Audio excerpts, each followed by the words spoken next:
waxbarashadu waynoo wanaage waxbarashadu waynoo wanaage walaalayaalo wada ogaada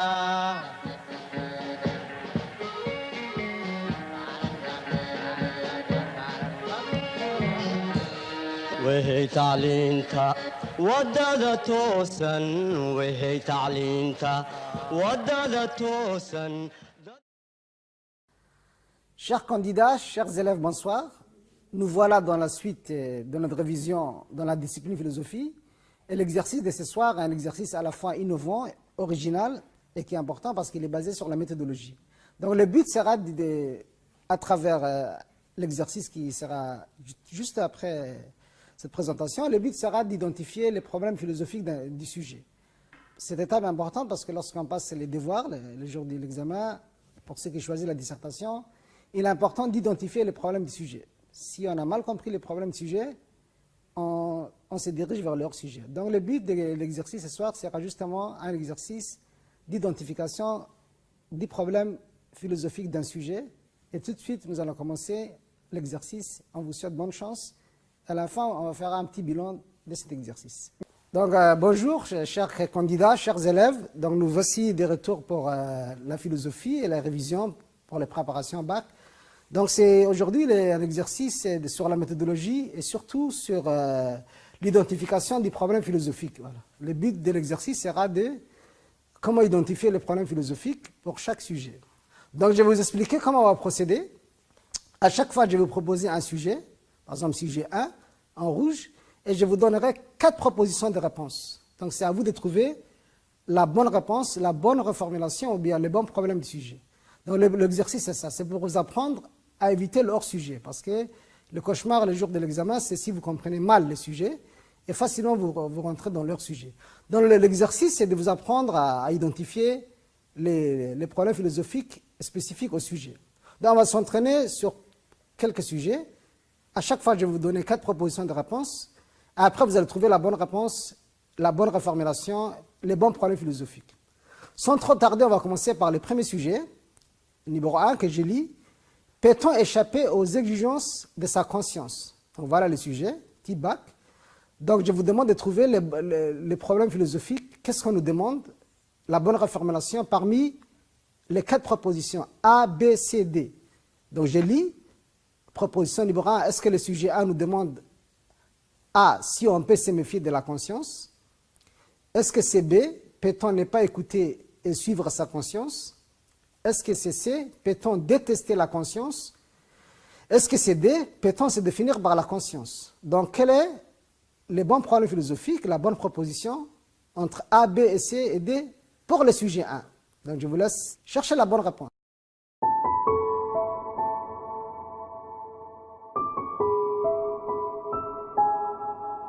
Chers candidats, je crois que vous avez pu avoir le temps de réfléchir. Évidemment, la bonne réponse était B. Voilà. B, ne pas écouter, peut-on ne pas écouter et suivre sa conscience. Pourquoi B? Parce que si je reviens au sujet, on nous demande est-ce qu'on peut échapper aux exigences de sa conscience? C'est-à-dire, est-ce qu'on peut refuser, ne pas écouter ce que la conscience morale, par exemple, nous dit, voilà, comme devoir, comme exigence. Donc les gens qui ont répondu, peut-on se méfier de la conscience, ce n'était pas ça le but du sujet. C, peut-on détester la conscience non plus, on ne nous demande pas ça. Et enfin D, peut-on se définir par la conscience, ce n'était pas ça non plus. Voilà. Donc la bonne réponse était B, peut-on ne pas écouter et suivre la conscience? Est-ce que l'individu peut écarter et isoler et refuser de suivre ce que sa conscience lui dit? Donc si vous avez trouvé la réponse B, bravo, c'est un bon début, vous avez échappé au piège de hors-sujet. Sinon, on continue, deuxième chance. Sujet numéro 2. Faut-il être seul pour être soi-même? Donc voilà le sujet, ce qu'on nous demande. Faut-il être seul pour être soi-même? Donc 4 propositions. Quel est le bon problème philosophique qui correspond à ce sujet? Donc on va lire. A. Est-il souhaitable de vivre seul? Est-ce que c'est ça qu'on nous demande? B. Faut-il ignorer la présence d'autrui? C. La présence d'autrui m'empêche-t-elle de montrer mon véritable être? D. Faut-il douter de soi-même? Donc je vous laisse réfléchir. Quels sont les problèmes philosophiques entre A, B, C et D qui correspondent très bien au sujet D? Trouvez la bonne réponse.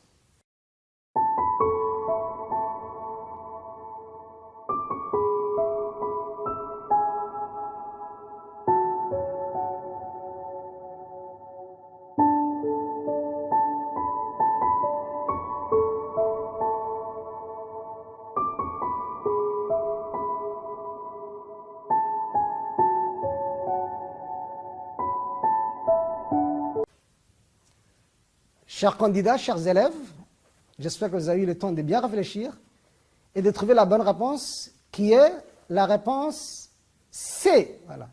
Donc on va lire ensemble. La présence d'autrui m'empêche-t-elle de montrer mon véritable être? C'est ça le but du sujet. Pourquoi? Parce qu'on nous demande, si on revient au sujet 2, on nous dit, faut-il être seul pour être soi-même? C'est-à-dire pour que je sois moi-même, pour que mon véritable être se manifeste, pour que mon identité spontanée se manifeste. Est-ce que c'est bien d'être seul, tout seul dans sa chambre? Sous-entendu, lorsque je suis avec les gens, en société, je ne suis pas moi-même. Je joue de la comédie, je ne montre pas ma véritable face. Donc, c'est la bonne reformulation. Est-ce que le fait qu'autrui est présent, est-ce que ça m'empêche de montrer qui je suis? Sous-entendu, je joue de la comédie, j'envoie un rôle qui n'est pas de moi. Comme disait Jean-Paul Sartre. Donc, les gens qui ont répondu C, félicitations, bravo, vous avez trouvé les problèmes philosophiques. Donc, si jamais vous aviez traité ce sujet, ce serait bien parti. Donc, A, B et D, c'est hors sujet. Pourquoi? Parce que A, ça va de soi. Est-il souhaitable de vivre seul? On ne nous a pas demandé ça. Ce n'est pas un sujet sur la solitude. B, faut-il ignorer qu'autrui est présent? Ce n'est pas ça non plus. Et D, faut-il douter de soi-même? Ça, c'est plutôt la conscience. Donc, félicitations pour les candidats, les élèves voilà, qui ont trouvé la bonne réponse C. Nous continuons. Troisième sujet.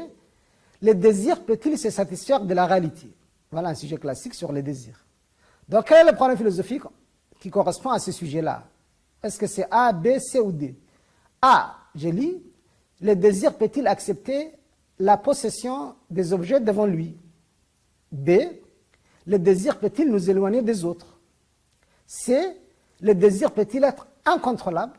Ou bien D, le désir peut-il être source de souffrance? Quelle est la bonne réponse, la bonne reformulation du sujet 3? Je vous laisse réfléchir.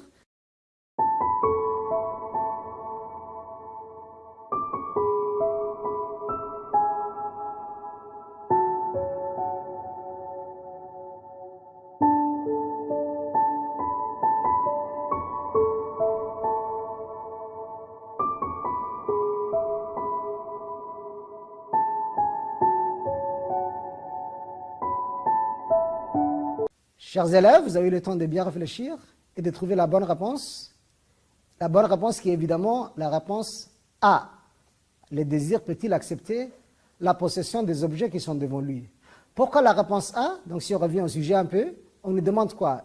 Est-ce que le désir peut se contenter des objets qui sont devant lui dans la réalité de tous les jours? Le téléphone que je vois, la voiture, la montre, etc. Ou bien, sous-entendu, le désir n'est pas content de ce qui est devant lui, et l'individu vise des réalités éloignées, ça s'appelle le cas du fantasme, rêver sur un objet qui n'existait pas, voilà. Donc voilà, la bonne réponse c'est A. Donc si vous avez trouvé A, félicitations, c'est bien, vous avez échappé au piège du hors-sujet. On va expliquer pourquoi B, C et D, évidemment, ce n'est pas les bonnes reformulations. D, le désir peut-il nous éloigner d'autrui? Ce n'est pas le sujet, on ne demande pas ici les liens entre moi et les autres. C, est-ce que le désir peut être difficile à contrôler? Ce n'est pas ça le but du sujet. Et D, le désir peut-il être source de souffrance? Non plus. Dans les candidats qui ont répondu B, C, D, c'est hors sujet. On continue notre exercice. Quatrième sujet, sur le travail. Donc j'ai lu le sujet. Le travail peut-il légitimer la richesse? Donc, voilà le sujet. Est-ce que le travail légitime la richesse? 4 propositions. Donc à vous de trouver la bonne réponse et les bons problèmes philosophiques qui correspond au sujet 4. Première réponse A. La richesse construit-elle l'individu? B. Le travail peut-il justifier ce que nous possédons comme richesse? C. Le travail peut-il nous éloigner de la pauvreté? D. Le travail peut-il nous donner un statut social? Donc, top chrono, cherchez la bonne réponse entre A, B, C, D pour ce sujet.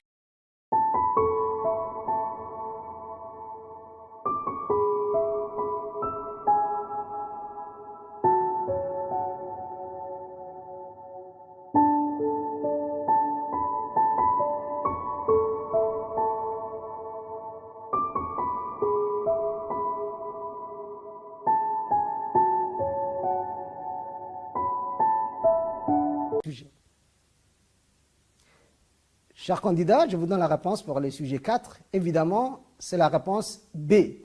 Le travail peut-il justifier ce que nous possédons comme richesse? Pourquoi? Parce que le sujet nous demande la richesse, est-ce qu'elle est légitimée, justifiée? Parce que la personne a travaillé de façon dure. Donc les gens qui sont riches, c'est légitime qu'ils soient riches parce qu'ils ont gagné ça durement par le dur labeur.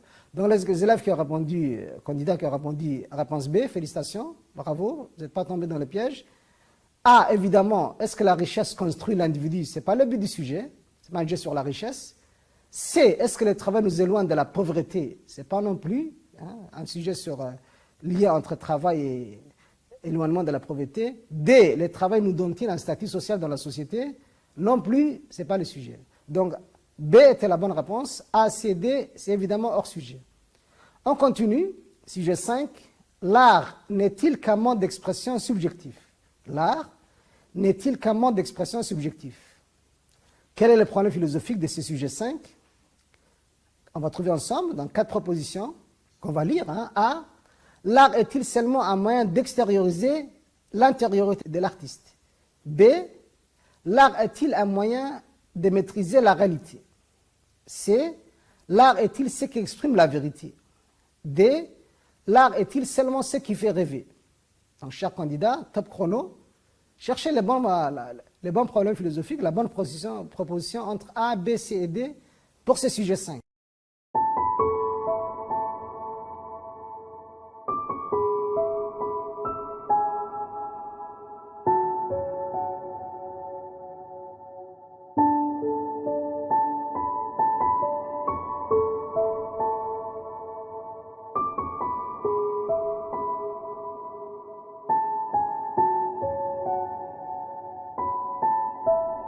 Je crois que vous avez eu le temps de cogiter, de bien réfléchir.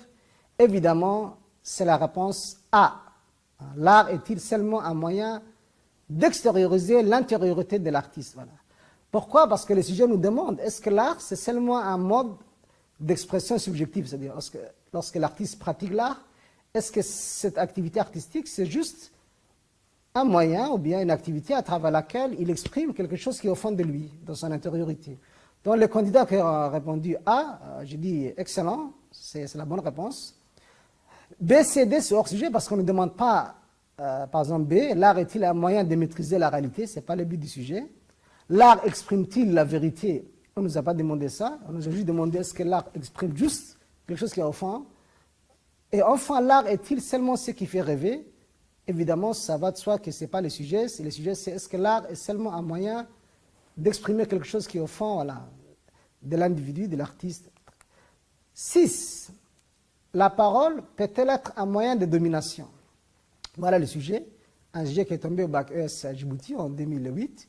On va s'entraîner. S'il y a 4 propositions, qu'est-ce qu'on nous demande ici comme réflexion? Quel est le problème philosophique? Est-ce que c'est A, la parole peut-elle rapprocher les hommes? Ou bien B, la parole peut-elle exprimer la pensée? Ou bien C, la parole est-elle ce qui nous donne un pouvoir? Ou bien D, la parole est-elle un moyen de communication? C'est parti, je voulais chercher les bons problèmes philosophiques et la bonne réponse entre A, B, C, D.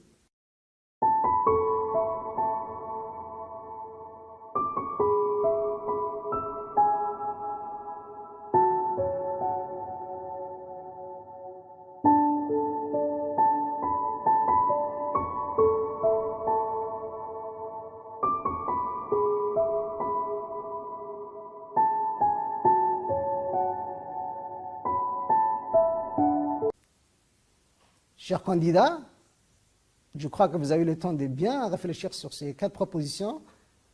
Évidemment, la réponse C est la bonne. La réponse C qui correspond au problème du sujet qu'on va lire ensemble. C'est la parole est-elle ce qui nous donne un pouvoir. Lorsqu'on vous demande est-ce que la parole est un moyen de domination, on vous invite à réfléchir sur les liens entre langue, parole et pouvoir. Si la parole pour moi peut être un moyen de dominer autrui, dominer la réalité extérieure, ça veut dire que grâce à la parole j'ai un certain pouvoir. Donc la réponse est la mieux adéquate pour ce sujet-là. Réponse A, c'est hors sujet parce qu'on ne nous demande pas de réfléchir sur si la parole rapproche ou divise les hommes. Non plus, la parole est-elle ce qui exprime la pensée, c'est pas ça non plus. Et enfin, la parole est-elle un moyen de communication, c'est pas l'intitulé ou bien les présupposés spécifiques pour le sujet 6. Donc bravo pour les élèves les candidats qui ont trouvé la bonne réponse, la réponse C. Nous continuons sur un sujet qui implique des notions, même 3, avec la religion. Donc on lit ensemble sujet 7. L'usage de la raison implique-t-il le rejet de toute croyance? L'usage de la raison implique-t-il le rejet de toute croyance? Quel est le problème philosophique de ce sujet numéro 7? Est-ce que c'est A, raison et croyance peuvent-elles être compatibles? Est-ce que c'est B, utiliser sa raison est-il toujours souhaitable? Est-ce que c'est C, la croyance est-elle spécifique à l'homme? Ou bien est-ce que c'est D, peut-on considérer la croyance comme utile?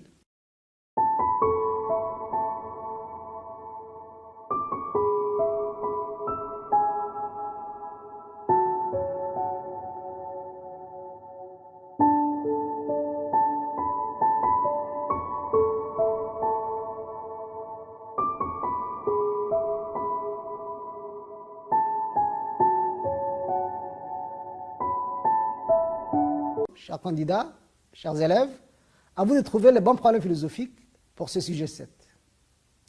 Avez-vous trouvé, avez-vous eu le temps de réfléchir sur ce sujet un peu difficile? Évidemment, la bonne réponse, c'est la réponse A. Raison et croyance peuvent-elles être compatibles? Pourquoi? Parce que si on revient au sujet, on nous demande quoi? On nous dit le fait d'utiliser sa raison. Est-ce que ça va impliquer, est-ce que ça va amener que l'individu va refuser toute croyance? Il sera athée, il va utiliser 100% la raison, ou bien, comme on revient à la proposition A, ou bien, utiliser sa raison, ça ne signifie pas qu'on rejette toute croyance. Raison et croyance peuvent cohabiter. On peut être quelqu'un de rationnel, tout en étant quelqu'un de croyant dans la vie.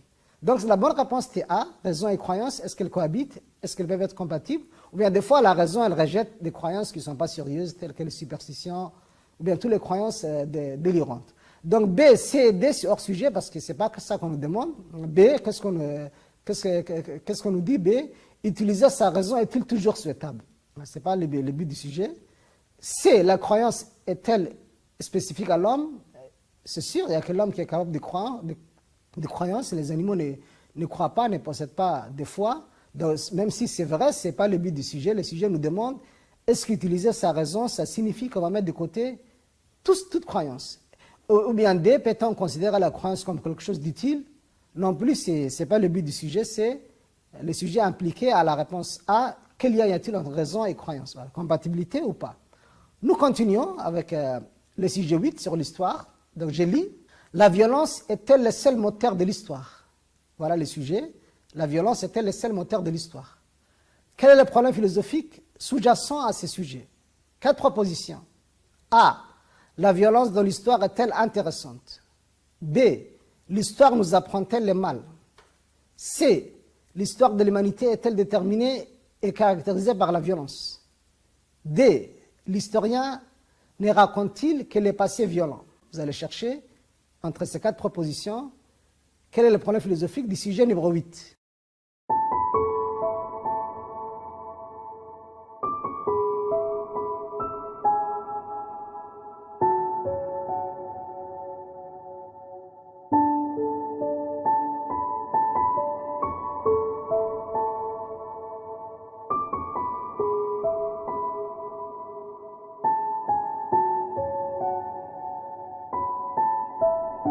J'espère que vous avez eu le temps de bien réfléchir sur ce sujet sur l'histoire. Et la bonne réponse était la réponse C. L'histoire de l'humanité est-elle déterminée et caractérisée par la violence? Pourquoi la réponse C? Parce que le sujet nous demande si la violence est le seul élément qui fait avancer, qui fait bouger l'histoire. Voilà. Est-ce que l'histoire de l'humanité, ce qu'il a fait avancer, ce qui la marque, ce qui la définit, c'est la violence que les hommes entretiennent entre eux. Donc ce n'est pas la réponse A, la violence dans l'histoire est-elle intéressante? On ne nous a pas demandé ça. L'histoire nous apprend-elle les mal que les hommes ont commis dans le passé? Même si c'est un jeu intéressant, ce n'est pas le sujet, on ne nous a pas demandé ça. Et enfin, D, l'historien ne raconte-t-il que les passés violents des hommes? Non plus, ce n'est pas le sujet. Donc la bonne réponse était C. Donc si vous avez trouvé et repéré facilement la bonne reformulation et que vous avez trouvé la réponse C, félicitations. Sinon, c'était hors sujet A, B et D. Chers candidats, chers élèves, j'espère que cet exercice vous a été utile, que vous avez pu comprendre l'importance de ce genre d'exercice, à savoir l'identification du problème philosophique du sujet. Nous vous donnons rendez-vous pour d'autres types d'exercices, à la fois maintenant sur les textes et sur des citations. Sur ce, je vous souhaite une bonne soirée.